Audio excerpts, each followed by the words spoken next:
ఒక చిన్న ఊరిలో బోలా తన కుటుంబంతో కలిసి ఉండేవాడు. తన భార్య చనిపోయిన తర్వాత తన 2 పిల్లలు రాధా మరియు మోను తన ప్రపంచం.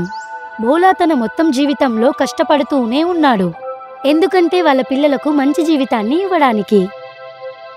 నాన్న, మీరెందుకింత కష్టపడుతున్నారు? పిల్లల్లారా, ఒక తండ్రి పిల్లల కోసం కష్టపడకపోతే ఇంకెవరు కష్టపడతారు? నాన్నగారు, మేము కూడా పెద్దవాళ్ళమై మీకు సహాయం చేస్తాం. చల్లగా ఉండండి పిల్లల్లారా. సమయంతో పాటు రాధా మరియు మోను పెద్దయ్యారు. అమ్మాయి రాధా, నీకోసం ఒక మంచి వరుణ్ణి, ఒక మంచి ఇల్లుని చూసి పెట్టాను. నాన్న, నేనింక చిన్నపిల్లనే. ఒక తండ్రికి తన పిల్లలు ఎంత పెద్దవాళ్లైనా ఇంకా చిన్నపిల్లల్లాగే కనబడతారు. కాని నేను నిన్ను వదిలి ఎక్కడికి వెళ్ళను నాన్నగారు. అమ్మాయి, మనం సమాజంలో ఉన్న పద్ధతుల్ని పాటించాలి కదా. ఇంకా పెళ్లిలో పల్లకి కూడా మొయ్యాల్సి ఉంటుంది కదా చెల్లమ్మ. కొన్ని రోజుల తరువాత రాధా పెళ్లి జరిగిపోతుంది. పెళ్లి జరిగిన కొన్ని నెలల తరువాత మోను వాళ్ళ నాన్నతో ఇలా అంటాడు. నాన్నగారు, నా పెళ్లి గురించి ఎప్పుడు ఆలోచిస్తారు? నేను కూడా పెద్దోడిని అయిపోయాను. అబ్బాయి, నీ పెళ్లి గురించి కూడా నేను ఆలోచించి పెట్టాను. గిరిదారి కూతురు సోనియాతో నీ పెళ్లి విషయం మాట్లాడి పెట్టాను. కొన్ని రోజుల తరువాత గిర్దారి తన కొడుకు పెళ్లిని ఒప్పుకుంటాడు.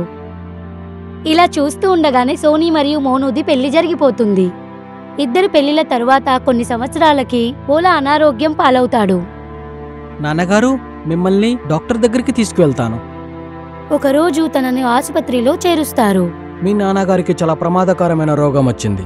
ఇంకా బ్రతకడం చాలా కష్టం. అలాగనొద్దు డాక్టర్ గారు. ఇంకా బ్రతకడం చాలా కష్టం, కానీ ప్రయత్నించవచ్చు. ఏమంటున్నారు మీరు? దాని అర్థం ఏమిటంటే, ఒకవేళ నువ్వు 10 లక్షలు ఖర్చు పెడితే మీ నాన్న ప్రాణాల్ని కాపాడవచ్చు. 10 లక్షల రూపాయల? ఇంత డబ్బు నేను ఎక్కడి నుంచి తేగలను? వాళ్ళ నాన్న ప్రాణాలని కాపాడాలనుకుంటాడు మోను. 10 లక్షల రూపాయలను ఏర్పాటు చేయడానికి ఇంటికి వస్తాడు మోను.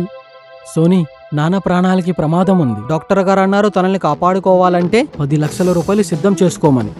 ఇంత త్వరగా మనం ఇన్ని డబ్బులు ఎక్కడి నుంచి తీసుకొద్దాం? ఈ బంగారం మనకి ఎప్పుడు పనికొస్తుంది? నాన్నగారు జీవితమంతా కష్టపడి ఈ బంగారాన్ని సంపాదించారు. ఇప్పుడు ఈ బంగారం తన వైద్యానికి ఉపయోగపడుతుంది. నీ బుర్ర పనిచేస్తుందా లేదా? ఈ బంగారం ఆయన మన కోసం ఇచ్చారు, తన ఆరోగ్యం కోసం కాదు. ఒకవేళ తనకి వైద్యం చేయకపోతే తను చనిపోతాడు. చనిపోతే చనిపోనివ్వండి, కొంచెం తెలివిగా ఆలోచించండి. ఈ నగల వల్ల మీ నాన్నగారు బ్రతికిపోయారే అనుకో, ఇంకా ఎన్ని రోజులు బ్రతుకుతారు? 5-10 సంవత్సరాలు. మరియు ఇంత బంగారం సంపాదించడానికి మీకెంత సమయం పడుతుంది? మొత్తం జీవితం అంతా పడుతుంది. ఇప్పుడు అర్థమయ్యిందా? మీ నాన్నగారు ఈ నగల్ని సంపాదించడానికి తన జీవితాంతం కష్టపడ్డారు. ఒకవేళ తన కోసం ఈ నగల్ని అమ్మేస్తే మనం నాశనమైపోతాము.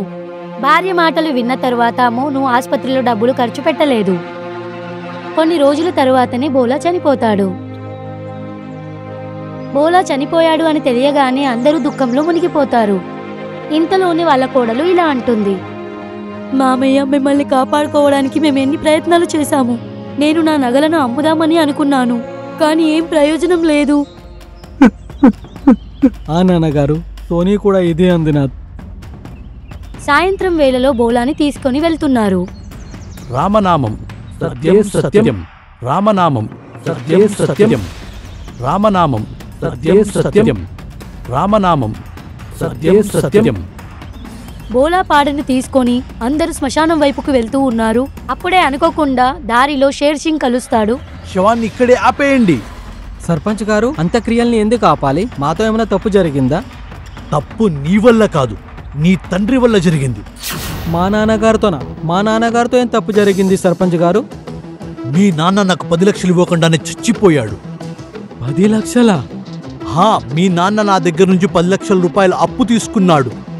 నాకు నా 10 లక్షలు ఇచ్చేంత వరకు నేను బోలా శవాన్ని ఇక్కడి నుంచి కదలనివ్వను. షేర్ సింగ్ మాటలు విన్న తర్వాత అందరూ ఆశ్చర్యపోతారు. మీరు మీ ఇంటికి తిరిగి వెళ్ళిపోండి, లేకపోతే మీ అందరిని ఇక్కడే చంపేస్తాను. షేర్ సింగ్ మాటలు విన్నాక అందరూ భయపడి అక్కడి నుంచి వెళ్ళిపోతారు. మీరు శ్మశానం నుండి ఇంత త్వరగా ఎలా వచ్చారు? నాన్నగారికి అంత్యక్రియలు జరగవు. ఇంకా అంత్యక్రియలు జరగనివ్వరా? ఎందుకని? నాన్నగారు సర్పంచ్ గారితో 10 లక్షలు అప్పుగా తీసుకున్నారు. ఒకవేళ అది తిరిగి ఇవ్వకపోతే సర్పంచ్ గారు అంత్యక్రియలు జరగనివ్వరు. తర్వాత మోను వాళ్ళ భార్యతో ఇలా అంటాడు. ఒక మాట చెప్పనా? ఆ బంగారాన్ని నువ్వు ఇవ్వగలవా? అయితే మీరిప్పుడు ఆ బంగారాన్ని ఆ షేర్ సింగ్ కి ఇచ్చి మీ నాన్నగారి అంత్యక్రియలు చేయాలనుకుంటున్నారా? అది కూడా నువ్వు కోరుకుంటేనే. చూడండి, నేను అప్పుడు అదే చెప్పాను, ఇప్పుడు కూడా అదే చెప్తున్నాను. ఒకవేళ నగలు అమ్మేస్తే మనం నాశనమైపోతామని. అయినా మీ నాన్నగారు ఇప్పుడు చనిపోయారు. అంత్యక్రియలు చేస్తే ఏంటి, చేయకపోతే ఏంటి, ఏంటి ప్రయోజనం?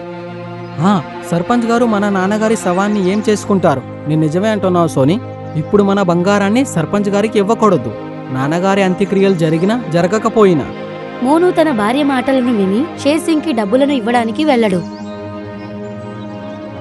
అందుకనే షేర్ సింగ్ భోలా శవాన్ని అక్కడి నుంచి తీసుకొని వెళ్ళనివ్వడు. దీని గురించి అత్తవారి ఇంట్లో ఉన్న రాధాకు తెలుస్తుంది. 10 లక్షల రూపాయల కోసం మా నాన్నగారి అంత్యక్రియలు ఆగిపోయాయా? నేను నా బంగారాన్ని షేర్ సింగ్ కి ఇచ్చేసి మా నాన్నగారి అంత్యక్రియలను జరిపిస్తాను. రాధా తన నగలన్నీ తీసుకొని షేర్ సింగ్ దగ్గరికి వస్తుంది. షేర్ సింగ్, ఈ నగలన్నీ తీసుకోండి, మా నాన్నగారి అంత్యక్రియలను జరగనివ్వండి. నువ్వు ఎవరమ్మా? ఈయన మా నాన్నగారు. ఓ, నువ్వు బోలా కూతురువా? అవును. ఎంతైనా కూతురు కూతురే. నిన్ను చూసి చాలా గర్వంగా ఉంది. నాకు ఇప్పుడు ఈ నగల అవసరం లేదు. మీకు ఈ నగల అవసరం లేదా? మీరు మా నాన్నగారి అంత్యక్రియలను ఎందుకు ఆపారు? ఏంటి, మీకు మీ 10 లక్షల రూపాయలు వద్దా? లేదు, మీ నాన్న నాకు 10 లక్షలు ఇవ్వాల్సిన అవసరం లేదు. నేనే మీ నాన్నకు 10 లక్షలు ఇవ్వాలి. ఒకవేళ మీకు డబ్బుల అవసరం లేకపోతే మీరు ఇలా ఎందుకు చేశారు? నేను చూడాలనుకున్నాను భోలా నిజమైన వారసులు ఎవరని. భోలా నాకు 10 లక్షల రూపాయలు ఇచ్చాడు. ఆ డబ్బులు నేను నిజమైన వారసునికే ఇవ్వాలనుకున్నాను. ఇదిగో అమ్మా, మీ నాన్నగారి డబ్బులు. మా అన్నయ్య కూడా వారసుడే మా ఇంటికి. ఈ డబ్బులను తనకు ఎందుకని ఇవ్వలేదు? మీ అన్నయ్య మీ నాన్న శవాన్ని వదిలి ఇక్కడి నుంచి పారిపోయాడు. కానీ నువ్వు మాత్రం మీ నాన్నగారి అంత్యక్రియలు చేయడానికి నీ అన్ని నగలు తీసుకొని ఇక్కడికి వచ్చావు. అందుకని నా దృష్టిలో భోలా యొక్క నిజమైన వారసుడు నువ్వే. ఈ డబ్బు నీది మాత్రమే. నువ్వు నిరూపించావు కూతుర్లు కొడుకన్నా తక్కువేం కాదని. తర్వాత రాధా మరియు షేర్ సింగ్ కలిసి భోలా అంత్యక్రియలను చేశారు. నన్ను క్షమించు చెల్లమ్మ, నేను నాన్నగారి కోసం ఏమీ చెయ్యలేదు. అన్నయ్య, నువ్వు చేసిన తప్పును తెలుసుకున్నావు, అదే నాకు చాలు. నేను నిన్ను క్షమించేశాను అన్నయ్య. ఒక ఆడపిల్ల అత్తవారి ఇంట్లో ఉండి కూడా తన బాధ్యతను పూర్తి చేసింది. ఈ కథలో అందరూ తెలుసుకోవాల్సింది ఏంటంటే, నిజమైన ప్రేమ మరియు బాధ్యత ఆస్తి మరియు డబ్బు కంటే ముఖ్యమైనది. మీకు గనక మా వీడియో నచ్చింది అంటే ప్లీజ్ మా ఛానల్ని సబ్స్క్రైబ్ చేయండి. అలాగే ఈ వీడియోని లైక్ చేయండి, అలాగే షేర్ కూడా చేయండి. ధన్యవాదములు.